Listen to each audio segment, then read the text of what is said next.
Row, where it's always midnight and there's always an animal munching on something in the background. I'm Diana Genta and this is episode 8. I think it's also our last episode in 1971. You'll notice that Simon King of the Witches isn't covered in my big opening roll. I'm breaking here a little bit from my regular format of just covering movies that me and my buddies would have had to watch back in my wild college years. I didn't find out about this movie until relatively recently, but I think you'll see that it fits here perfectly. Simon King of the Witches is notorious among witches, and by extension pagans in general. I first saw this when I moved to Minneapolis a couple of decades ago as part of an ongoing pagan movie night. It was billed as bad, and I do remember it being awful. Not just in cinematic quality, but also to my first degree baby witch eyes. It's full of just crap, not craft. This movie has more odd turns of phrase and awkward pauses than Plan 9 has styrofoam gravestones. I can't cover them all, so consider them Easter eggs for when you watch it for yourself. This film was written by a self-alleged, quote, warlock, with one mediocre screenwriting credit to his name. Andrew Prine, who plays Simon, says that he used his actor's craft to make Simon a real person, but he relied on Robert Phippany's magical craft for the rest. Now we know who to praise and who to blame as we dive into this low-budget, psychedelic, vaguely threatening, dubiously accurate depiction of magic known as... Well, let's let him introduce himself. My name is Simon. I'm a great and powerful wizard. I live in a storm drain. Like, what? What? That seems really inconvenient. Like, I don't want to be classist and shit, but why would you live in an intentional flood zone? They never really explain this. But I really am one of the few true magicians. I'm so badass Dumbledore's stalking me.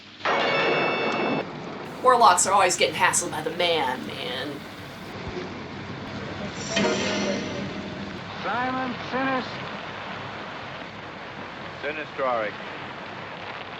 Where do you live, Simon? Stormbrain. You wouldn't get it.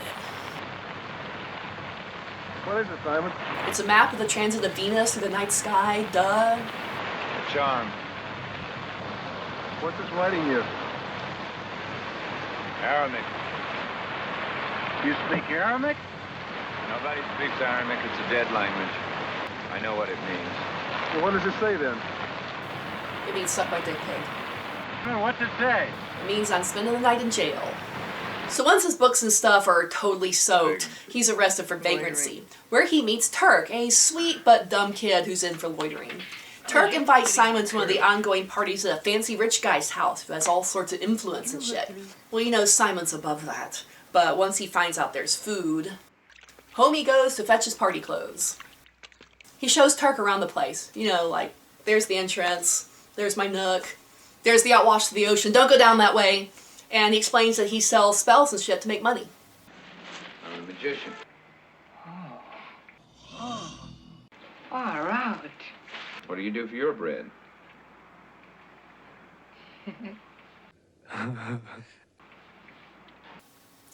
Loitering, huh?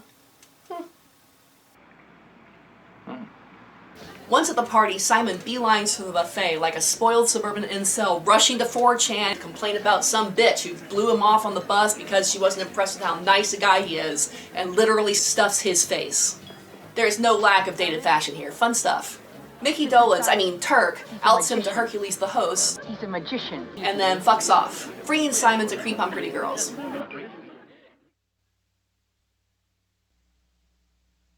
Until Hercules cockblocks him with call-out.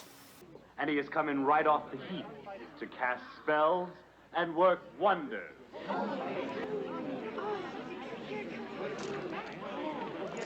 No wonders for free. The price matches the effort.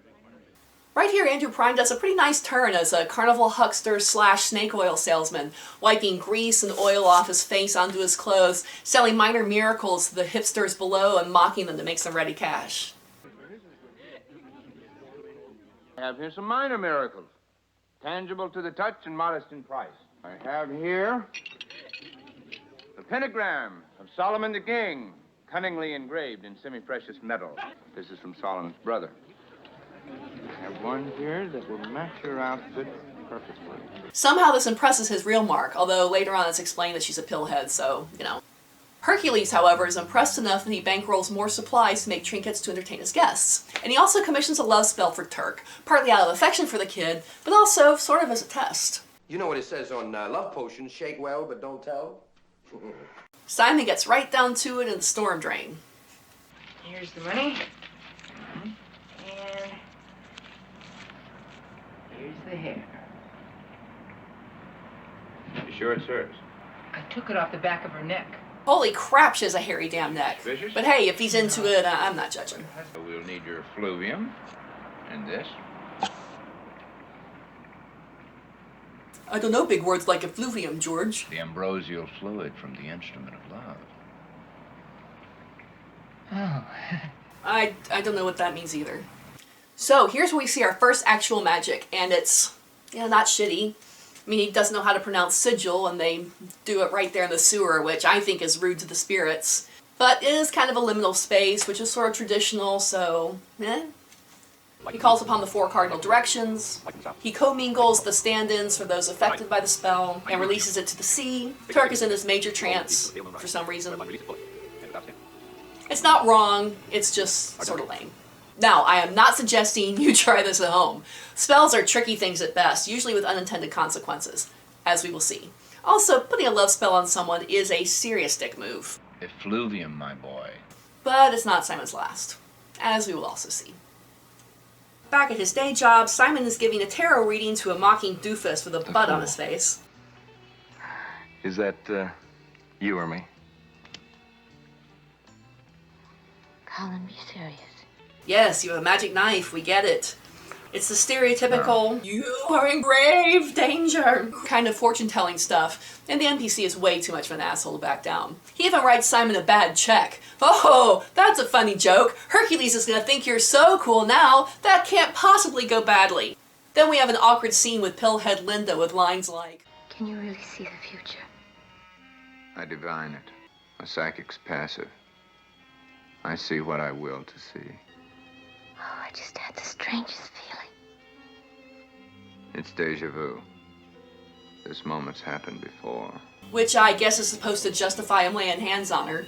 He seems about to kiss her without consent when... Rain. It's raining. Simon? My tools!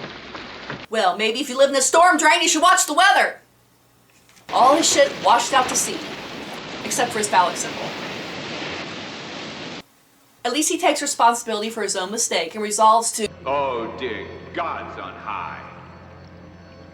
Though you push me down 1,000 times, I'll climb back up. Oh, for fuck's sake. Until I'm more than a man.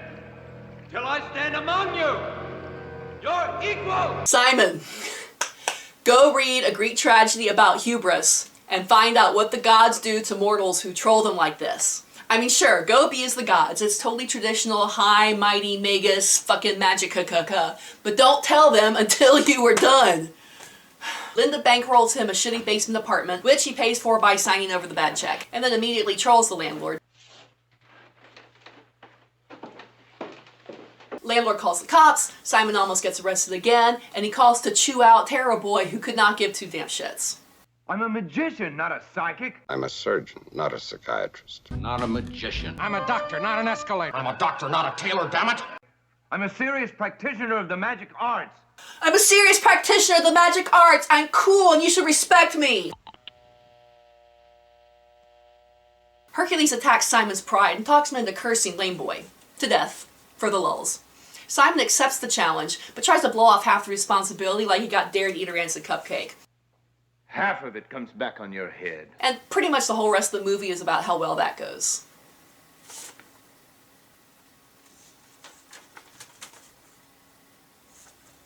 Sweet innocent baby Turk wants to be a magician too, like his hero Simon. Well, let's say I do have the gift. What then? 4 virtues of magic. Knowledge, will, courage, and silence. So we're gonna keep talking about it. What kind of knowledge? Take anyone. They'd say, "Oh, great goddess Aphrodite." Or worse still, Aphrodite. Nothing had happened. Why? Because it's Aphrodita. It is not. Again with the pronunciation issues. Look, if you're trying to say it in Greek, it's more like Aphrodite. But honestly, enough people have been calling her Aphrodite over the centuries that there's plenty of energy in that pronunciation too. And, real talk, if you take the time to form a relationship with a deity, instead of treating them like a booty call or magical DoorDash on speed dial, they'll forgive the small shit, even show up on their own. If you love them and do your best, they'll know. Especially a love goddess. Although, Aphrodite, that's still bullshit. I mean, your best can totally include the 5 minutes it took me to Google how to pronounce Aphrodite in Greek. Lesson continues. I remember my former life. Only one? Well. He goes on to explain to Turk why he can't possibly be a magician. The things you have to do are admittedly way cool, but definitely too dangerous. They crash out right there in the sewer and are visited by, some sort of spirit, a karmic debt energy blob, a warning against doing the curse. Who knows? Simon banishes it with his knife, sort of legit, and the sloppiest pentacle I've seen in my entire life. 4 points of ban is shit, but whatever. It takes off, presumably because it has better places to be than the sewer. Turk and Simon go right back to sleep because they got a big day ahead, what with the curse and then the gym. And here we see why you never give your signature to a magician, along with the always annoying animal sacrifice crap. Before he gets down to the killing, Simon shoos Turk away with a cryptic goodbye. Don't forget to take a bath. You literally got drunk and slept in the sewer. There's a full moon tonight. That too. See you. The curse coming to fruition is utterly ridiculous and so not scary. They sell it, but it's basically this.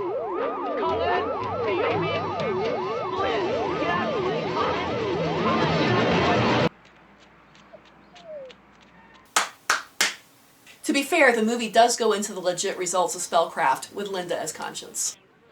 You carry her. You put a curse on Hercules, then. No, he cursed himself.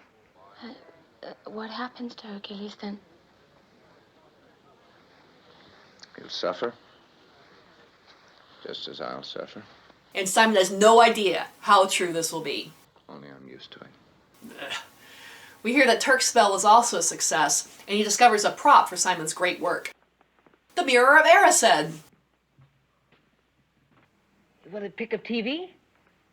It'll pick up anything I want it to. You know, alien transmissions, Pornhub, ham radio. First, I must charge the effluvial condenser. You're condensing that? You're weird. Simon is going to charge up that metal rod, hang it over the mirror, and turn it on. Well, how do you do that? We're about to get super magic-y. There are some trappings of ceremonial magic here, but who cares? This is an exploitation B movie, and B is for boobies. After we get past the obligatory stuff like black candles and robes and more sloppily drawn pentagrams. Almost there. Oh, there we go. Thanks, Linda. For the magic to work, Simon needs a naked woman to hold his balls.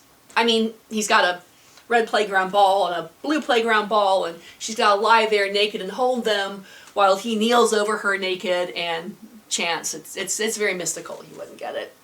Chants on and on and on. Magnetic electric. Magnetic charge. Electric charge. Magnetic charge.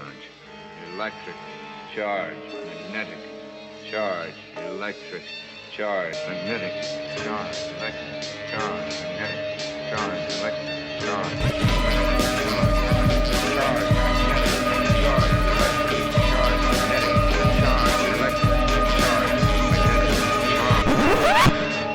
It's okay, baby. It happens to every man sometimes. It's because he's too turned on. And he, of course, blames the gods for making chicks so damn hot just to keep him out of their radiant halls. He gets his dick back with some Shakespeare-Woodian magic babble, and then they fuck. Oh, and we find out where that spirit went to go fuck with the other half of the cupcake. Yes? Run, Hercules! It's a chair-flippin' demon! Damn you!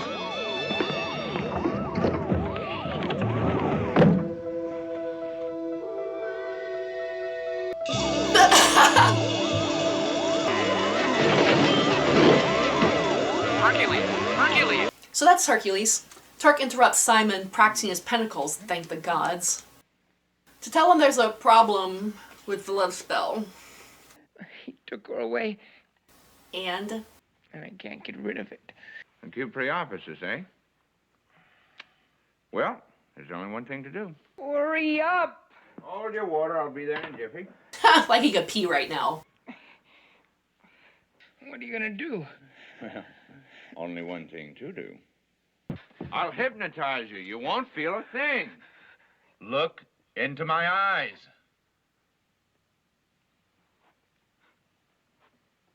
It's gone. Just like magic. Now they finally got something right. Actual witches don't use magic willy-nilly when good old psychology works just fine. Actual Bravo here. I mean, you still gotta use a stupid knife, but I guess it's not inappropriate for a case of preoperatism. And then Turk pees for like an entire conversation because, hard on. There's a knock at the door. Hey, it's Hercules! He's okay! Simon, being so spiritually advanced and all, offers him sympathy and healing. Well, well, well. Well, well, well, well. Wasn't it all like you thought, was it? You know, I told you you'd carry half. A bargain's a bargain. I never thought. That I'd be menaced by a giant ball of light. It turned over my chair, Simon! It turned over my chair! Oh God, how can I live like this? I could make you crawl and beg, but I won't. You have to ask me to release you. Release me. Hold out your hands. Take that.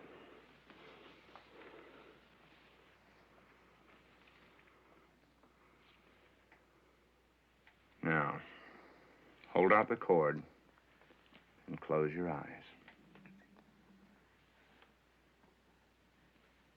Now ask. Release me. Again. Release me. Again! Release me! All right. Now go away and keep your head out of your ass. That was actually pretty exactly what I'd do. Except Simon has taken the entire karma of the death curse onto himself. He thinks he's used to suffering, that it'll be all Mother, I can feel the soil falling over my head. Do you think he's right? Place your votes in the comments below. I'll wait.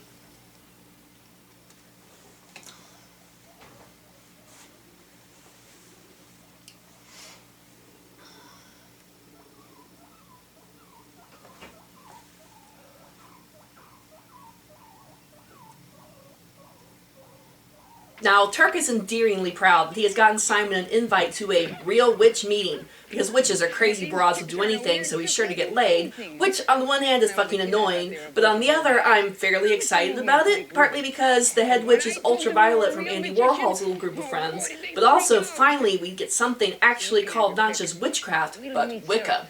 She says she's the queen of the witches, but she's just an old foreign broad with wild hair. Oh hey, does Simon hook up with her next? Is that how he gets to be king of the witches? Well, what about sweet, pliable Linda? This might actually get interesting. Sure, just wander in any old time during ritual. It's not like there's any energy work or intense focus to disturb. That's super respectful. No, it looks awfully papist to me. We have with us tonight someone from the other realm, a magician. Damn, called out again. Just when I was gonna play some pool. As you all know, we of the Wicca worship the Queen of the Night. But we shall be kind and trust that our form of worship will be instructive to him. Queen of the Night! Ooh, now this is some unexpected ritual theater. We invoke your representative. Wonder what's gonna happen next. Mendis! Rain for her!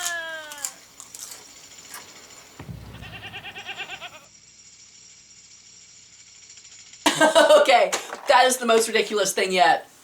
I gotta say though, that is the best damn trained goat I've ever seen in my life. I mean, think about it. He sat there behind a curtain, sitting on a chair, while all those people came in, said hi, took off their shoes, how's the bunions doing, put their potluck shit in the fridge, sat there through all that drumming, all that intoning.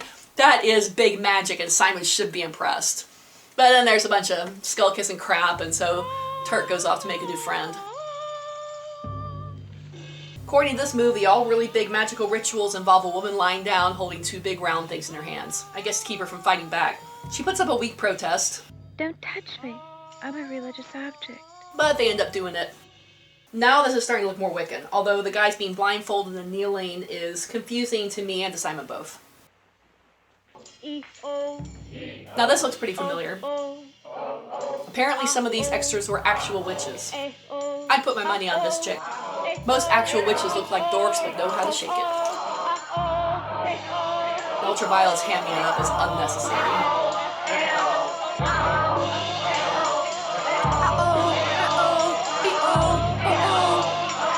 Simon can't handle a ritual, though, that's full of naked women dancing for a goat and not for him. So instead of pay attention and understand, maybe learn something, he just fucks the whole thing up. Stand up! Kneel down! Stand! Kneel down! Stand up! Zackety, rackety, plackety, clackety. All right, if you don't fly on it, then you shan't lie on it! Ha! This shit really pisses me off. I mean, how fucking rude have you gotta be? Also, if I were that priestess, those dudes would be kicked to the fucking curb. You ignore intrusions during circle. In my witchy little heart, I really hope that Ultraviolet calls down the gods on Simon, and that's even a small part in what ends up happening to him. I mean, yeah, this is why you can allow people to sort of randomly wander into your ritual, but for fuck's sake, even so... Ugh. Pretty sure Turk isn't too happy either. They flee back to the seemingly never-ending party, partly to do some setup for later plot, but also to engage in some nice, relaxing homophobia. You look silly in that hat. Are you negging me, bro? How much does he give you? More than you've got. Try me. Ah, so you don't like being treated the way you treat women. Interesting. You better cool it or I'll have Simon put a curse on you. Listen, sweetie, I've been cursed so many times, once more wouldn't make any difference. Simon, there's this faggot over here and he's been trying to pick me up and I told him you could put his curse on him. Okay, I don't like Turk anymore. I see it. It's nothing but a plain old-fashioned double bind. Someone who really turns me on will also be someone to make me lose control, right? That was the problem with Linda. And unless I am turned on, there's no charge to control. The charge that I'll send into the divine effluvial condenser. And Simon even less than I did.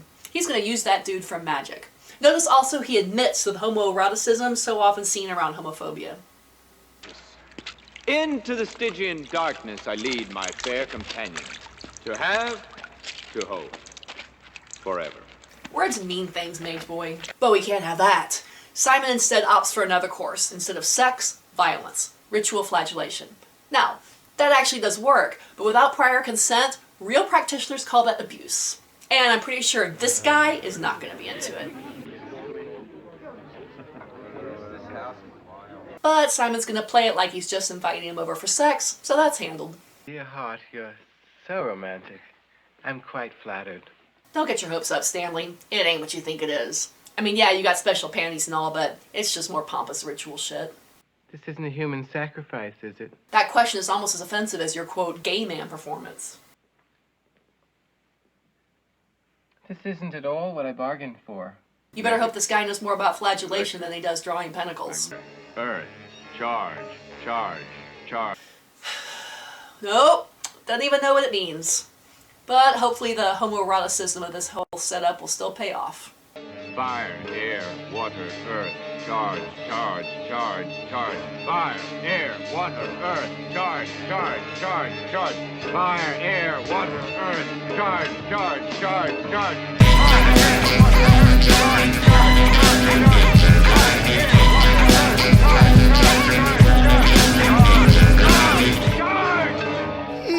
Drop!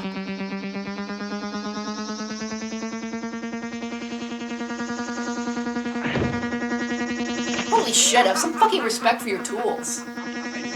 3 men, 1 voyeur, 2 in doggy style, whatever the fuck that was, and 4 total dicks. Well, 2 of them are solidly straight, so that's still okay. Anyway, Simon's happy, and that's all that matters. We finally get the lowdown on Simon's great work. A rare star alignment, a once-in-a-dozen-lifetimes event is about to happen. And when it does, he's going to open the mirror, step through to the world of the gods, and become one of them. Except explained in more rapey terms. But until then, he's got to get hassled by the man again, who in this case is Linda's daddy, worried about his little girl hanging out with a shiftless scoundrel like Simon. How he knows about Simon isn't really made clear. They're herbs, man. They're just herbs. He also goes on a goodbye picnic with Linda. I mean, he's going to be a god later today, and he's not going to just ghost her. This scene also has the closest thing to real witchcraft that I could give you. Greetings, sir. And how are you this fine morning? Oh, I'm sorry to hear that. By your leave, sir, we shall withdraw. They've taught me things even my master didn't know. They have their picnic. He goes on and on about his magical plans, only caring about her opinion when he literally gives it to her, and he gives her a warning. During the major working, do not get high. I mean, don't even smoke any dope. A major working can be very dangerous. When you're high, any kind of high, you're wide open. Hostile entities could attack me. Me and mine. Doesn't he know how to do a basic protection spell? Okay. They get him home in time for his big trip. You'll call me, won't you? Once you're a god and stuff. And he does seem to actually care about her. But needy folks just won't leave him alone. Hey, man, we gotta talk to you. A lot of heavy things are going down. Good thing I caught you before you went in. There must have been 90 guys there, all looking at one of your jars. Then this tall guy walks What up. time is it? It's a little after 2. Simon, you missed your trip. You watch the time like you watch the weather. Anyway, Simon being stuck here gives him plenty of time for another curse. This one meaner, and on a cop that Turk's hippie buddies are worried about. Simon shows up drinking, because that's good ritual preparation. When you're high, any kind of high, you're wide open. That's fine wine. I guess it doesn't count like the other drugs do. For a very special occasion. Before they start, he does do a nice bit of magic. Cutting Turk loose from walk attachment to Simon and all the effects of his actions. He won't even remember him. This bond, I now cut. Which he was too selfish to do with Linda. He seems legitimately sorry to lose his only true friend, even if it is to protect him. This is Simon's only unselfish act in the whole movie. It's really a lovely and tragic romance. The hippies, meanwhile, have lured the cop to Simon's sewer, where they jump him and start to beat the fuck out of him, but Simon stops them. His plans are bigger than just one cop. The gods have victimized him by making him miss his window, and he's gonna take his rage out on the whole damn system, man. You're gonna curse the DA. The DA, the mayor, the whole system. Shit just got real. You know that includes your girlfriend's dad, right? Just checking. So now we finally come to the obligatory exploitative human sacrifice part.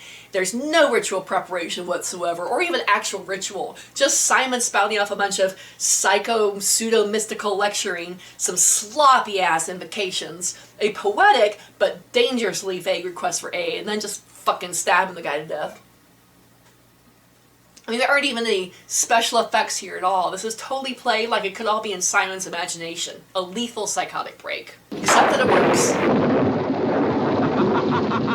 For the next 3 days, it storms. The police commissioner starts arresting cops for drug activity, and all narcotics convictions are overturned. The stupid fake hippies watch it all on TV and laugh with glee. Things escalate. The National Guard might get called out to maintain order, and the governor declares the cop situation an emergency for some reason. The hippies just clap and cheer for Simon. They love it. Meanwhile, Simon is threatening the DA. Well, he'll want to talk to me. And getting a visit from the blob of guilt, which he inexplicably follows. Using Linda's voice, it lures him to the magic mirror and turns it on. Psychedelic shit ensues.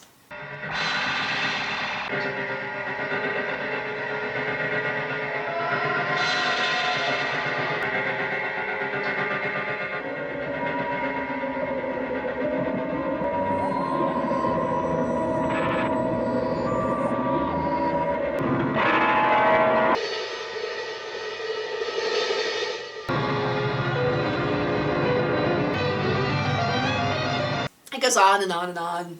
In the course of it, Simon has a vision that Linda has died, and the police commissioner was the source of the pills. Back in the real world, her grieving father comes to find him, and Simon points him to a particular safe that has all the evidence he needs to bring down the police commissioner. Linda's death was thus the piece needed to bring down the final boss at the top of the pyramid. Be careful what you ask for. All that evidence in Linda's DA father's hands means that he'll be busting every dope dealer in town. The fake hippies are freaking out. They go accost Simon hiding out in his storm drain.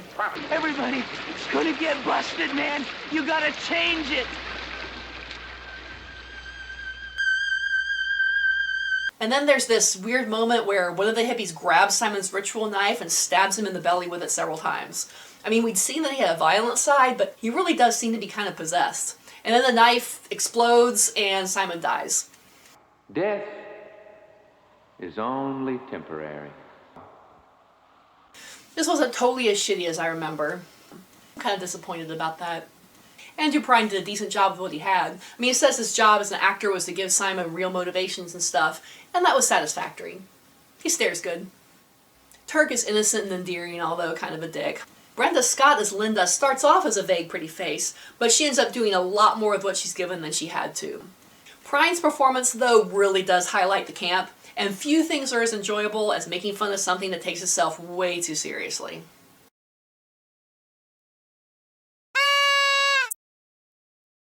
For all of the title, there's not a lot of witchcraft going on here. I mean, I'll give it credit for a lot of something.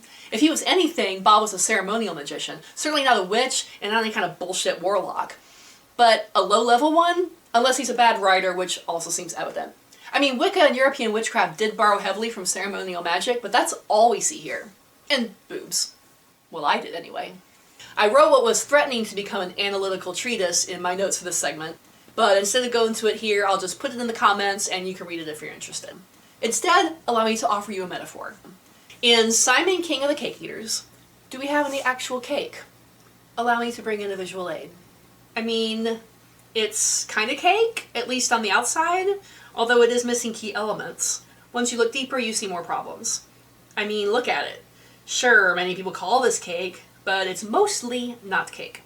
If this was someone's introduction to cake, they'd be seriously misled. If someone made you a cake and it was this, you would be pissed. And while, yes, you can bake whatever fuck kind of cake you want, they generally do not involve ritually killed hamburger, so the flavor is way off. I guess taste doesn't matter if your interest is solely academic, but I ain't eating it. The supernatural crap is just crap. Magic isn't like this. This is the equivalent of flying around on a broomstick, zapping shit with a magic wand, and turning into a rabbit to drink cow's milk. Robert Phippeny may wish this were how it were. He may insist that these are his experiences, but it's really just an excuse for mage-exploitative, disorienting visual effects that Stanley Kubrick did better, or Scanimate special effects that Star Trek, Doctor Who, and the Electric Company did better. If you want a fictional account with a real feel for actual witches, go read the Discworld books. Even Bedknobs and Broomsticks is more accurate. You still there, Colonel? At least British witches actually did work to repel the Nazis in World War II. One thing that's all too accurate is Simon himself. Smug, barely functional, self-absorbed, manipulative. If a dude approaches you at a party, gazes deeply into your eyes and tells you that he's a warlock and you've had past lives together, you run. You run your ass off. Especially if he smells like a storm drain. Thanks for hanging out with me in the back row. Now go make yourself a plate of fudge and grab onto your seat because next episode we're watching the infamous pink flamingos. I'm so scared. See you at midnight.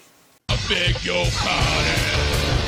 I never promised you a rose garden along with the sunshine. It's gotta be a little pain sometime. Hey, if you liked this video, make sure you click subscribe or ring the bell or stroke the magic unicorn, whatever it is, wherever you're watching wants you to do in order to be notified of new videos. Speaking of new videos, make sure you check out my Patreon page. I've got everything I've made posted there, and a donation of even a couple or $5 a month can really make a difference between me having to work my day job all the time or having the free time to make you more fun shit to brighten your day. You can also find me on social media. And thank you for encouraging my behavior. Have a great day. I should probably get around to making that Instagram account. Or Insta. Is that what the cool kids are calling it these days? Anybody?